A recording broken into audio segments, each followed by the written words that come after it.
A esquerda no continente, unida, já em esforço e em mensagem, através de uma organização chamada Foro de São Paulo, a esquerda constrói uma narrativa que ela implementa ao longo de todos os países, de contraposição a estes governos, os ditos governos neoliberais.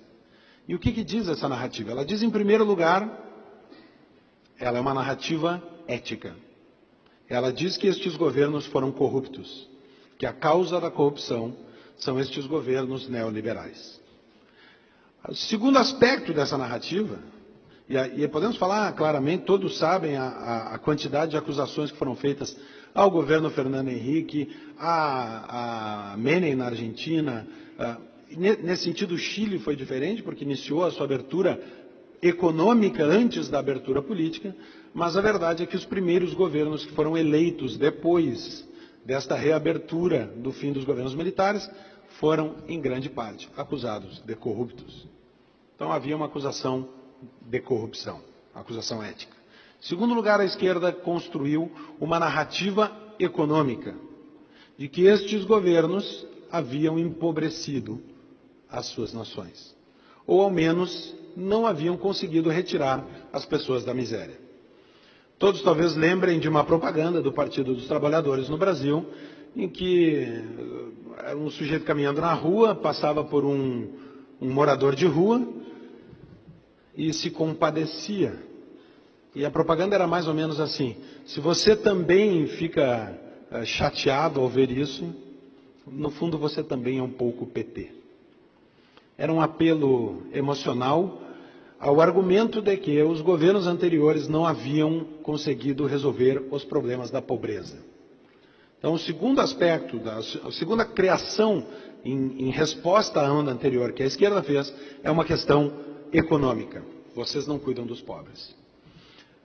Ética econômica, mas econômica. Não conseguiram gerar riqueza. A terceira acusação é uma acusação de ordem democrática, de ordem política. Eles diziam, estes governos são herdeiros da ditadura. Os seus partidos nasceram da ditadura, esse sujeito já estava no Congresso durante a ditadura e não sozinho conseguiu parar a ditadura, portanto, são filhotes da ditadura, essa é a expressão do Brasil. A narrativa que a esquerda criou, produziu, organizou e comunicou ao continente inteiro baseava-se em três aspectos. Um aspecto ético, eles são corruptos. Um aspecto econômico, eles não resolveram o problema da pobreza. E um aspecto democrático, eles não são democratas, eles são ditadores disfarçados. E com isso se produz uma nova onda, que é a onda da qual agora estamos assistindo os estertores. Produziu-se uma onda, a onda bolivariana. A onda de religação dessas esquerdas, de retomada de poder, como bem mencionaste, Brasil, Argentina, Paraguai, Equador, Venezuela, o que mais? O Chile, em certo grau. Em certo grau, é claro que há diferenças, o Álvaro Vargas Llosa gosta de dizer que há governos socialistas carnívoros e socialistas herbívoros. No fim das contas, socialistas são. Aos que são mais perigosos, e o caso venezuelano não nos deixa mentir.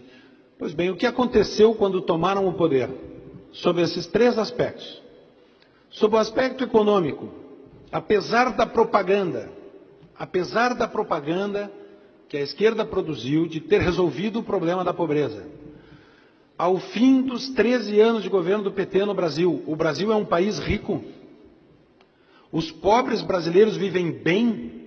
Está resolvido o problema social do Brasil? Deixamos de ter favelas? Existe pleno emprego? As pessoas têm acesso aos bens de consumo? Me parece que não.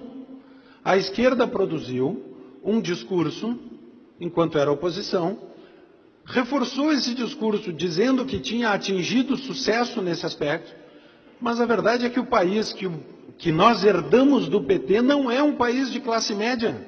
Ele segue sendo um país pobre. E o PT mentiu. O segundo aspecto, O aspecto da democracia, o PT dizia, estes governos são, e ao falar do PT, eu posso transpor isso para basicamente qualquer partido signatário do Foro de São Paulo e qualquer um dos outros países que participaram desse eixo. Diziam eles, os senhores são herdeiros da ditadura, não são democratas. E o que fizeram estes partidos quando assumiram o poder?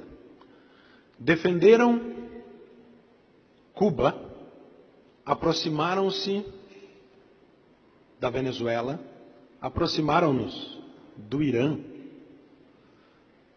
tentaram regular a imprensa. Em alguns lugares conseguiram. O governo argentino escolheu como inimigo o Clarim. O da Venezuela começou com a RCTV, mas só começou. Há problemas de liberdade de imprensa em todos estes países. E aqui só não passou uma lei de controle social da mídia, que nós sabemos que não é controle social, é controle político exercido por membros de um partido. Só não passou porque o Congresso não permitiu, porque a intenção do governante, dos dois governantes lulopetistas, era tê-lo feito. O terceiro aspecto, o aspecto da corrupção, o que dizer? O que dizer? Estes governos que assumiram o poder dizendo que iam resolver o problema da pobreza, instaurar uma verdadeira democracia e acabar com a crise ética da corrupção, produziram a maior máquina de corrupção que o mundo já viu. O braço brasileiro das indústrias da construção, das empresas construtoras, Odebrecht, Camargo Correia, Andrade Gutierrez, OAS, Toyo Setal, foram o braço financeiro de integração que se pôs a serviço dessa mente bolivariana. A corrupção foi a marca não só no Brasil, mas ela é a marca que a esquerda produziu em seus governos. O Brasil doou a esses países amigos, através do BNDES, boa parte da riqueza dos brasileiros, o dinheiro dos impostos dos pobres que o PT disse que sempre defenderia. O PT traiu o Brasil. Estas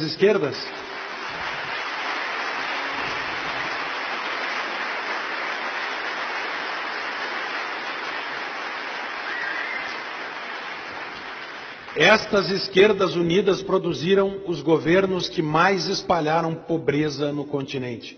E espalhar pobreza não é não conseguir criar riqueza. Espalhar pobreza é fazer um país rico tornar-se pobre, e isso a Argentina e a Venezuela podem ensinar como fazer. Devem nos ensinar o que não fazer.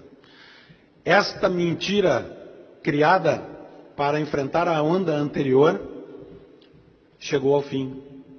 Depois desta experiência bolivariana nos governos, nós percebemos que eles não produziram ética, crescimento econômico e verdadeira democracia. Produziram o contrário disso. E esta onda está acabando.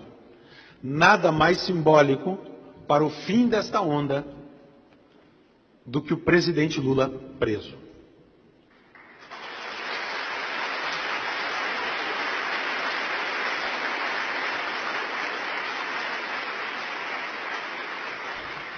Um regime acostumado a usar aviõezinhos para levar caixas de dólares a seus amigos no continente, viu um aviãozinho levar o seu líder para o Xilindró.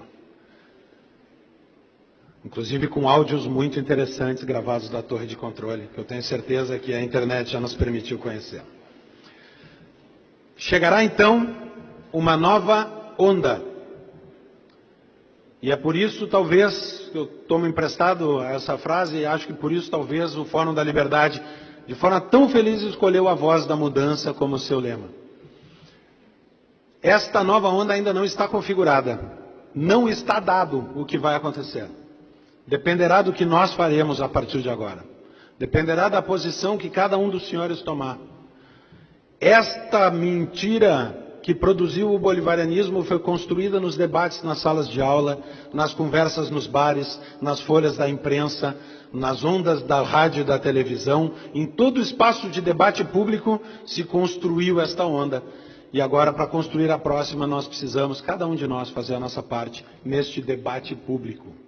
E que seja, finalmente, a primeira onda da América Latina que consiga produzir uma economia livre, porque é isso que acaba com a pobreza. Uma democracia onde há liberdade de expressão e não a opressão do politicamente correto que querem nos impor. E, por fim, um sistema ético. Um sistema ético é um Estado de direito que coloca as leis acima dos governantes e não os governantes acima da lei. E que os põe, quando descumprem a lei, no lugar que merecem, que é a cadeia. Muito obrigado.